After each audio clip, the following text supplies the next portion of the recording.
Mga kamarkas, for today's video gagawa tayo ng sisig. Ito yung sisig na tira namin, mali pala ang sinabi ko.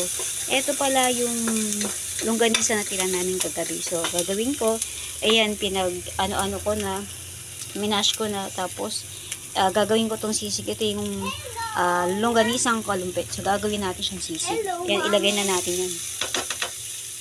So kung may tira kayo, yan yung gawin niya. Kailangan sa panahon ngayon, kailangan natin magtipid, diba? So, ayan, gagawin kong sisig yan, mga kamarites. Alam mo naman, kailangan maging pantay sa mga natitira natin ulam, diba? Mag-isip na kung anong dapat gawin. And then, syempre, puput natin ayan, may sili tayo. Sili yan.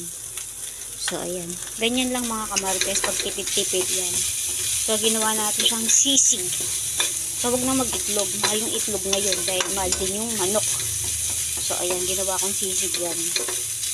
So, mamaya-maya bango niya, mga kamarites. So, mamaya yan, maluluto na yung ating longganisang sisig. Ayan. So, pero yan, kagabi sa madami-dami. So, gusto yan ng aking mister. So, ano pa natin? Ayan. Ayan. Ayan. So, huwag lang masunog no? Pag nasunog yan, yari.